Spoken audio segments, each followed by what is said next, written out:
كالذي مر على قرية وهي خاوية على عروشها قال أنى يحيي هذه الله بعد موتها.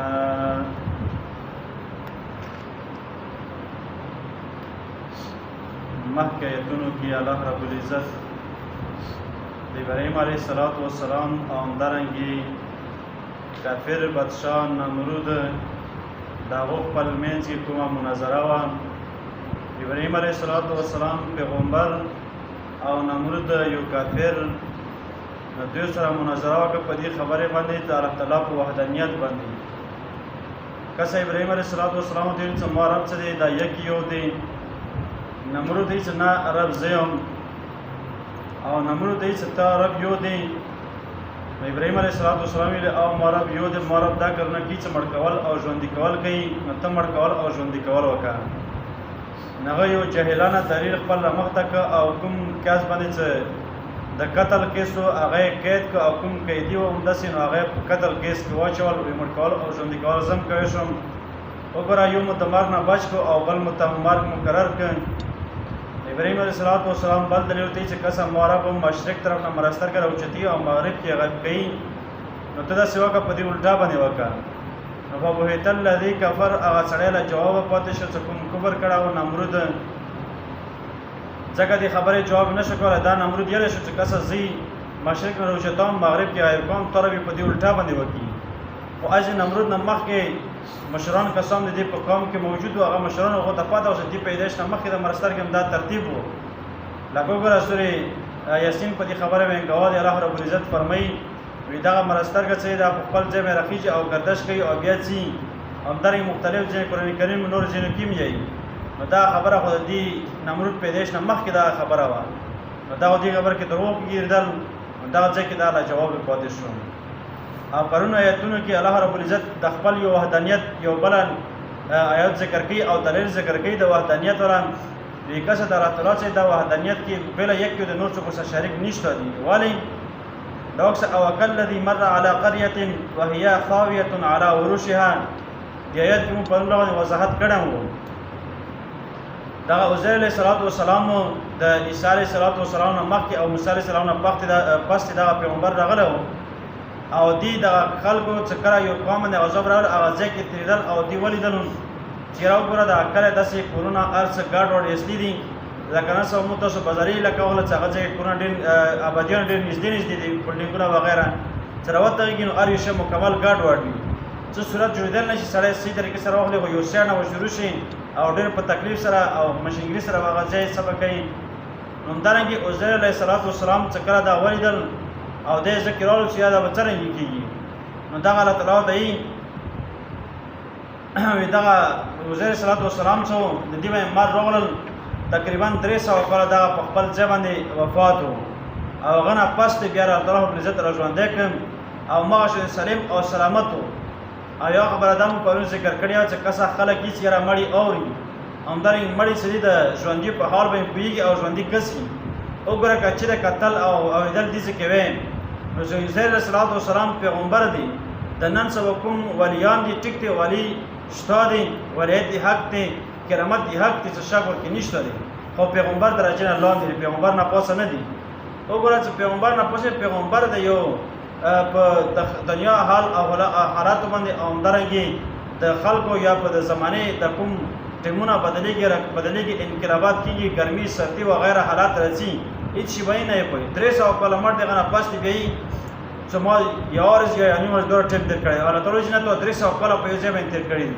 څه شی خراب نه شي اخراج ساک سامان یافتې هغه په خپل ځای برقرار یافتې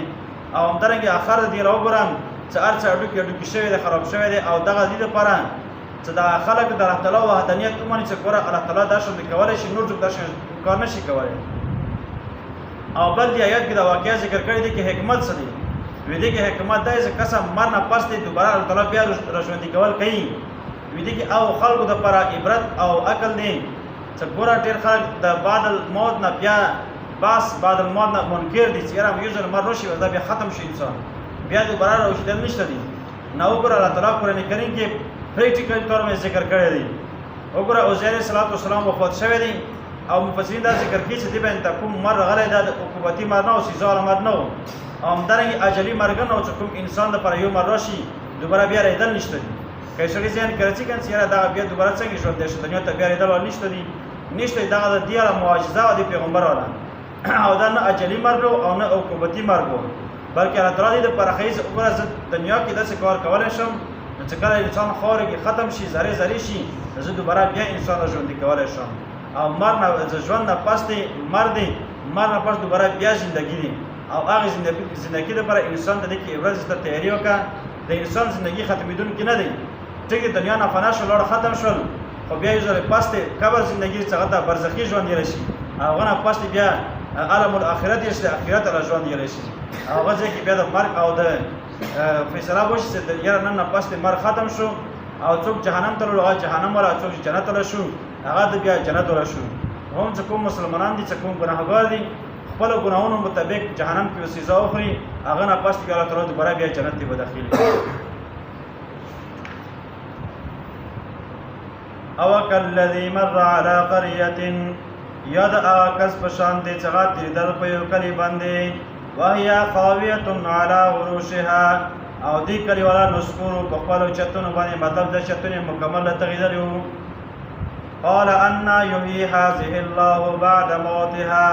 نبیلو دا عزیر علیه السلام په ځکه دا خبره راوړله چې را دعوت څرنګه بیا ژوندي کې الله رب العزت ورسه د مرګ نه فاماته الله 100 عام نو الله تعالی دې باندې مر راوستل 100 عام سل کاله مدرسه ونه سل کاله ثم بعثه بیا را ژوندی که پس د سلو کالو نه قال کم لبستان ویل الله تعالی دې ته تا څومره ټیم تېر کړی دی ورسته د مرګ نه قال لبست یوما او بعض یوم ما یو ورځ تېر کړی دی یا نیمه ورځ هم تېره کړې دی قال ویلو الله تعالی بل لبثت 100 عام ته خو سل کاله تېر کړي دي فانظر الی طعامک وقصد خپل خوراک طرف ته و شرابک او څښاک طرف ته لم یتسنه هېڅ فرق هم دې کې نه دی راغلی مطلب نه دی خراب شوي وانظر الی خمارک وګوره ته خپل خره طرف ته ولنجعلک او دا واقعا مو دې دپاره وکړه چې مو دا وګرځوم آیتا للناس دلیل دپاره د خلکو یا عبرت نشانه دپاره د خلکو وانظر الی عظام کیف ننشزها وګوره دې هډوکي طرف ته څرنګه مو دا خوځوم حرکت ورکوم ثم نکسوها لحما بیا مو دغو هډوکي ته غوښه واغوستوم فلما تبین له کله چې دې ته واضح شو دا خبره دا واقعه عزیر علیه السلام ته نو دا خبره عزیر علیه السلام وکړه قال ویل عزیر علیه السلام اعلم ان الله على كل شيء قدير یقینا زه په دې خبره باندې ډېر ښه پوهېږم چې دغه د ما رب په هر څه باندې قدرت ولري هر یو کار کولی شي